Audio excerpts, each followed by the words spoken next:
Hey guys, welcome back to Fantasy Tips. My name is Julian and this is the Drops episode for week 21 of the season. Before we get started guys, please leave a like, subscribe if you haven't already. More than half of you guys that watch my videos are not subscribed, so it would mean the world to me if you just hit that subscribe button. And without further ado, let's jump right into the content of this video. So let's start with some forwards that you can consider dropping from your team. And first on the list, I have Ondrej Palat of the Tampa Bay Lightning. And before you guys all say, whoa, why is Palat on this list? Well, the dude's ice cold.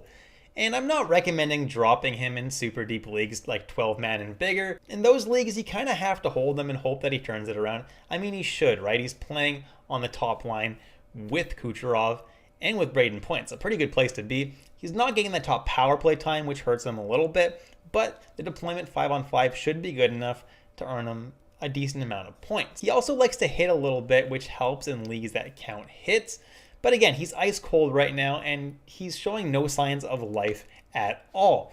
Therefore, he's a drop in leagues that are less than 12 men for me. Then I have Alex Killorn of the Tampa Bay Lightning, 63% rostered, and just like Ondrej Palat, he's also ice cold. He plays on a line with Steven Stamkos and with Anthony Cirelli.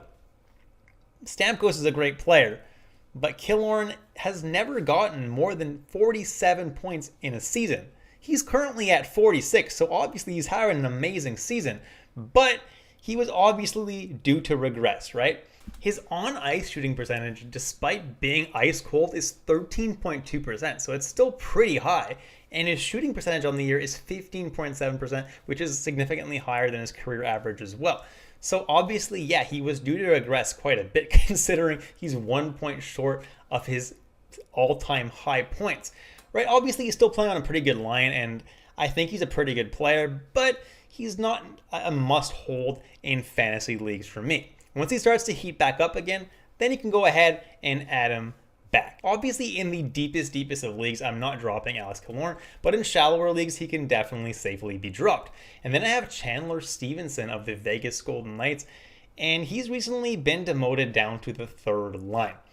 When Jack Eichel joined the team, Stevenson, a lot of people thought he was going to be a drop, and that is the case now, but he actually did get a chance to play alongside Eichel and Pacioretty on that top line. So for a while he did have that opportunity, didn't really make the most of it, and now he's playing on the third line. So yeah, now he's a drop. Obviously there's a chance that he gets elevated back to that top line, but he's just been way too cold for me to wait until that happens. Next is my MANSCAPED must trim player of the video, Anthony Cirelli. Get 20% off and free shipping with the code word FANTASYTIPPED at manscaped.com. That's 20% off and free shipping at manscaped.com with the code word FANTASYTIPPED. It's time to get wet and clean with your brand new Manscaped shower routine. Now, why is Anthony Cirelli my Manscaped must-trim player of the video? Well, like his Tampa Bay teammates that I mentioned above, he's also ice cold. He has not been very good lately, has not been getting a lot of points, and he's not someone that puts up a lot of peripherals either. So he's not someone I like to hold right now. Maybe when the team turns it around a little bit, the guys who are underperforming start scoring again, maybe I'll consider him again. But as of right now, he's really not doing enough to merit a spot on your team. He even spent some time on the third line recently, so don't love it. And he's not really useful for a whole lot. Doesn't put up a lot of peripherals, and he doesn't even win a lot of faceoffs despite being a centerman. So really, there's not a lot going for Cirelli. And last but not least, I have Alex Iafallo of the Los Angeles Kings. And he's actually been demoted down to the third line. And that's because he's been ice cold. Like, he's been really cold. He has only 2 points, both assists in his last 12 games. That is really not good. And he's been kicked off the top line because of it. He's playing on the third line with Quinton Byfield now, which, I mean, is not terrible, but it's not a great place for fantasy production. And as of right now, he's still on the top power play, but he really is ice cold. And I'm going to drop Iafallo until he can show me that he really found his game again. Moving on to defensemen now, and first on the list I have Oliver Ekman-Larsson, who I've pretty much been putting on this list for the entire season. He's someone who shouldn't have been drafted in many fantasy leagues, doesn't do a whole lot offensively, doesn't put up that many peripherals, so he's not really worth holding in 43% of leagues. And then I have Noah Hanifin and Oliver Shillington of the Calgary Flames. Both were pretty decent pickups for this past week because Calgary did play 5 games. So why not grab a defenseman that could fit in your lineup for 5 games, right?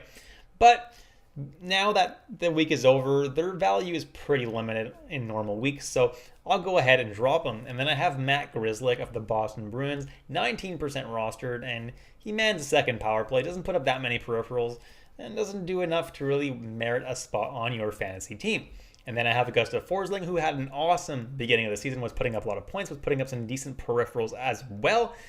But that completely seems to have dried up. He's not putting up any points anymore, and the peripherals just aren't there. Forsling is someone that you should really be dropping from your team if for some reason you still have him.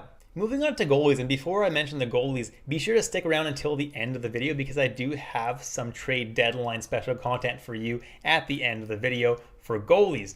So for goalies that you can drop though, Jonathan Quick is someone who seems to be getting less and less games because Peterson is playing really well and he's been playing less good. I hate suggesting goalies as drops though because it really depends on the size of your league. Jonathan Quick in shallower leagues is definitely a drop because there's probably other goalies out there that are getting more games than him. But in super deep leagues, obviously you're not dropping Jonathan Quick because there's probably no other starting goalies out there anyway. So Jonathan Quick, the 1 out of 2 or 3 games that he's getting is got to be good enough.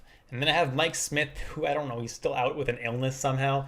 And he's been playing way worse than Mikko Koskinen, so don't love Mike Smith. Plus, Edmonton probably will end up trading for a goalie at the deadline, so I don't see the value right now in Mike Smith. Braden Holtby is someone who's still 26% rostered, and Andre the Otter has taken over the crease for the past few weeks now. I don't know why people are still holding on to Holtby. Now for a little bonus content for you guys. These are goalies that I have labeled as drops in the past. And as of right now, they still are drops. But if they do get traded at the deadline, they could definitely have a lot more value where they end up. Varlamov could potentially get traded to Vegas if Leonard's injury is serious. If that's the case, Varlamov gains a whole lot of value.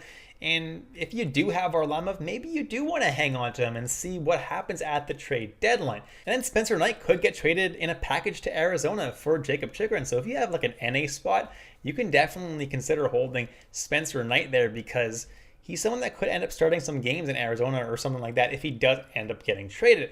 And then I have Kevin Lankinen of the Chicago Blackhawks, and he's not going to get traded, but it looks like Marc-Andre Fleury will. So if Fleury gets traded, Lankinen suddenly becomes the starter for Chicago, and if you need a starting goalie, he's someone that you could consider grabbing because he should be the starting goalie for the rest of the season down the stretch for Chicago. And last but not least, I have Alexander Georgiev of the New York Rangers, 10% rostered, and it looks like the Rangers are open to trading him. I don't think anywhere he ends up, he's going to really end up being a starting goalie. He hasn't really played that well this year, so we'll have to see. I think Edmonton might go after him. I think that'd be a stupid call. If Edmonton does, they'll probably try him out as a starting goalie, so you could add him and hope that maybe that happens, but he's not someone I'm super high on. I don't think wherever he ends up, he's going to end up getting that many starts. And that's it, guys. Thank you so much for watching this video all the way through. I really appreciate it. Please leave a like, subscribe, hit that notification bell. Hope you guys enjoyed the content today, and I'll catch you in the next episode of Fantasy Tipped.